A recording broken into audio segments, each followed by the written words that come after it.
operation dito sa after ni Parañaque incident. From Antipolo, tinracking nila yung suspect na naka-green na...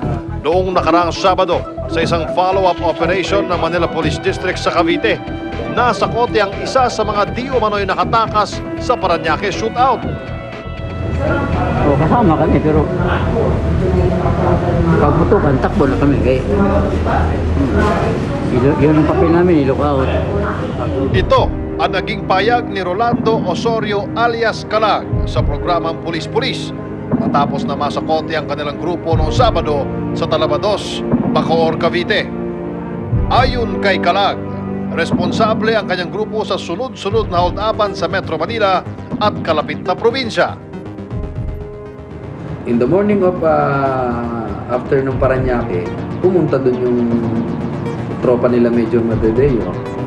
Ngayon, nung pagpunta ng tropa nila Major Madrideo, na establish nga niya, andun yung si Kalag na sumasama dyan sa grupo na yan.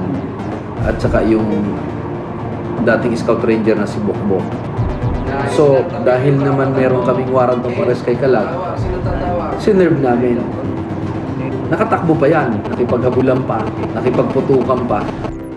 Ipinakita ni Kalag sa amin ang diskarte ng grupong Osamis Waray-Waray sa pamagitan ng mga naipong ebidensya mula sa kuha ng CCTV camera. Welcome meeting. Pumasok na sila. Si Kalag, yung naka-camouflage na jacket na like. Ayan siya, yun. Kitang-kita si Kalag na bitbit ang kanyang paboritong armas, ang AK-47 rifle, nang nilooban nila ang Welcome Building sa Makati noong September 17.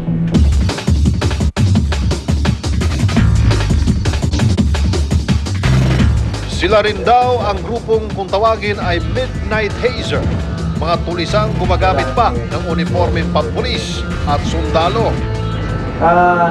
So far, sa identification namin si Kalag, pero itong si Bokbok, wala pa kaming malinaw na picture dito kasi marami siyang, ito yung sa Saint Scholastica. Bilang din ng R&E Taxi Corporation, Saint Scholastica College at RC Refreshments Company sa mga nilooban ng grupo ni Kalag.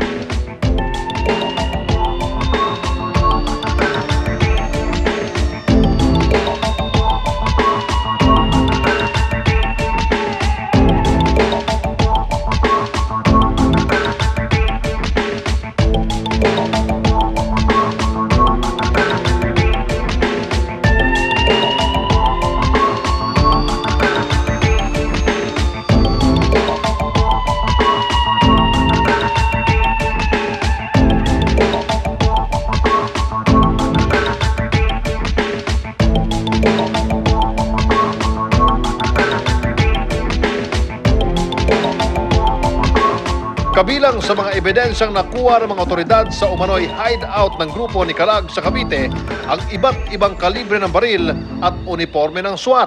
Colt na caliber 45, we have recovered at least tatlo, isang 9mm na Beretta, tapos tatlong 38 caliber na we believe na ito yung mga pag-aari rin ng mga security agency na yung mga buwan naagawan nila ng baril. Kasabay ni Kalag ng mga nahuli sina Jake Castro, Ariel Bundaon, Leo Samson, Richard Adilan, Ramir Labandero at John Bert Bundaon na pawang mga residente ng Cavite at Las Piñas. Very particular kami sa personality, like kung sino yung mga financier. Mga financier yan. Trabaho yan ni ganito, ni Rocha. Trabaho yan ni Intay Paso. Ito si Tatangay ko. Ito yung isa rin sa mga financiers. So ito lahat, yung walo rito, sabi mo kanina, ano? Saan nakasakay yung walo? Sa pula, Sa pulang Rigo. rebo. Tapos kayo sa puti na rebo. Tama ba ako? Okay. So, Ito si Kalag sir, bali, siya, player siya, the same time, paano niya, organizer ba siyang matatawag dahil sa kanya? Actually, hindi siya organizer player lang siya Pero bakit sa kanya yung malaking bulto rin yung nakuwang grupo dun sa kanya, sa lugar niya? Kasi yung mga grupo na yon, Kasi dati nga ng mga kasama sa trabaho, marami na silang pinagsamahan na trabaho and instead mga waray-waray ito. Service. Naging matindi ang opensiba ng mga otoridad sa paglansag sa grupong responsable sa serye ng hold-upan sa Metro Manila.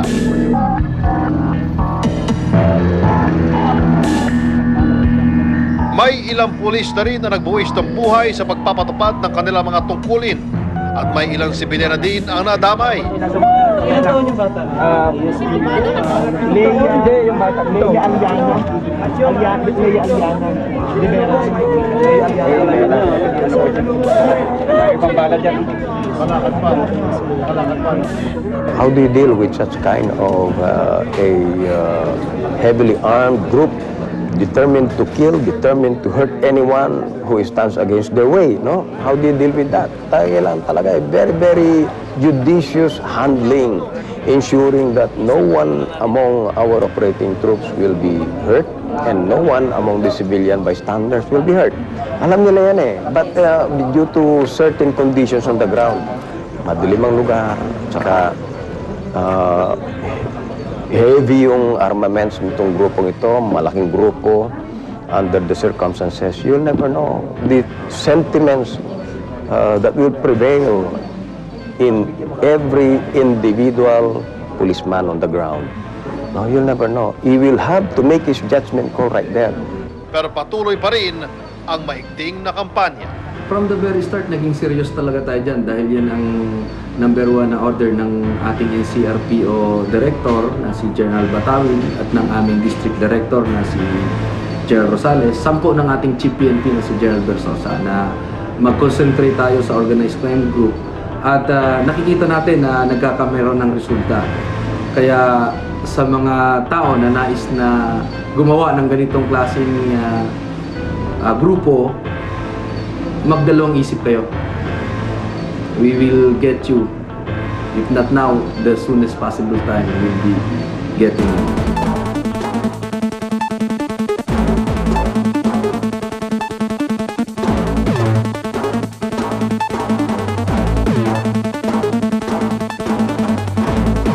Napakahirap at delikado ng trabaho ng ating mga pulis. Handa nilang ibuwis ang kanilang buhay, magampanan lamang ang kanilang tungkulin. Maging pag-cover ng mga ganitong klaseng operasyon ay mahirap din. Pero mahirap man ay handa namin isakripisyo. May pakita namin sa inyo ang tunay na mga pangyayari dito sa Pulis-Pulis. Ako po, si Martin.